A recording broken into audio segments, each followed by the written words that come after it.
Today I want to share one simple trick that you can use to help everyone feel better around you, help everyone want to be around you.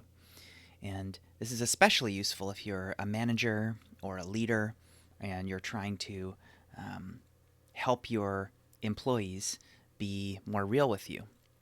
Maybe you're looking for some feedback on how to be a better manager, or maybe you want a real status report from them. I'm like, how's your project actually going? Are you going to meet the deadline? Do you need any help? Right? And you want the truth from them instead of kind of the easy lie of saying everything's fine. Right? So here's the trick. Model safety. Model easefulness. Model slowing down. So I was just coaching a client of mine who is a leader in their workplace, and they really want to better understand how to motivate a certain employee that's causing them some challenges with their poor performance.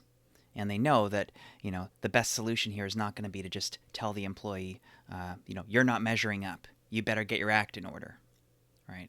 That's feels kind of scary. And so instead, this person really wants to understand, like, what's going on for you? Could you tell me the truth? Could you help me understand your problem so I can help you, right? But when they ask this employee, the employee just says, nope, everything's fine. I'm doing okay. You're a great manager. You don't need to change anything. And so I don't know this employee, right? But my guess about what's happening here is that they don't feel safe enough to tell the truth. It's much easier to just say everything's fine. One way to think about this is that in any space, in any workshop, in any meeting, in any one-on-one conversation, the culture of that space is going to default to the regular dominant culture around us, the regular norms, the regular expectations, the regular ways of being.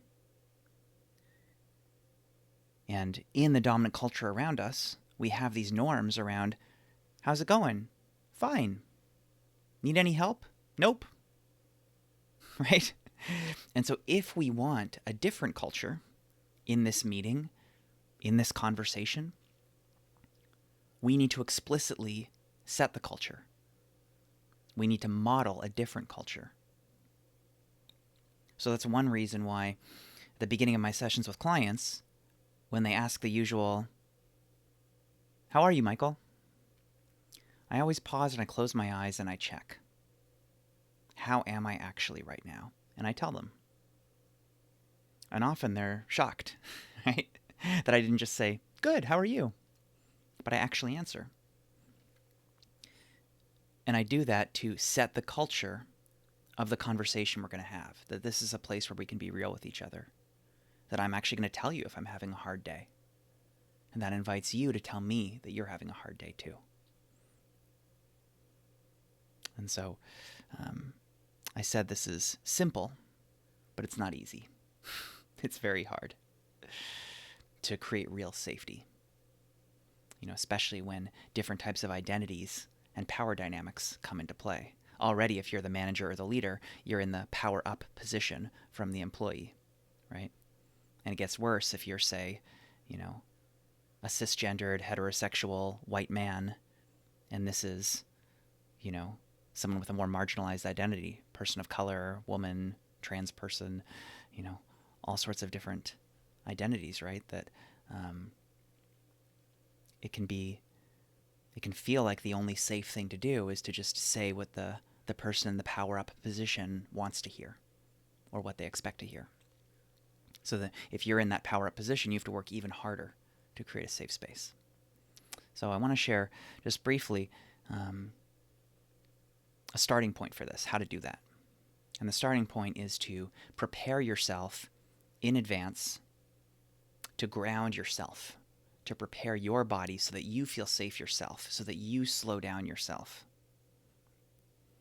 Just notice how this feels. This is a bit of an exaggeration, but imagine you walk into a meeting and your manager says, "Hi, okay, great. So we have 30 minutes for this meeting, and we need to finish exactly on time. And so here's the agenda. We're going to talk about, you're going to give me some feedback. Then we're going to talk about your status update, and then this. Okay, so quick, give me some feedback." Right? The only way you can answer that is, no feedback, you're doing great. Right? No problems, everything is fine. Because there's this hurry. There's this sense of we're in a rush.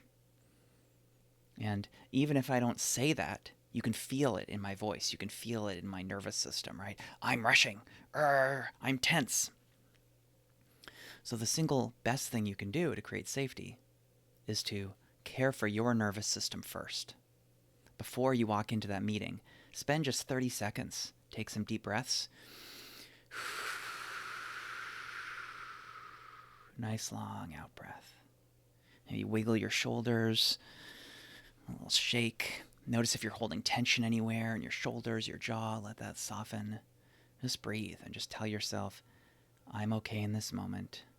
There's no hurry. No one's going to die if I finish a few minutes late. Like, it's okay.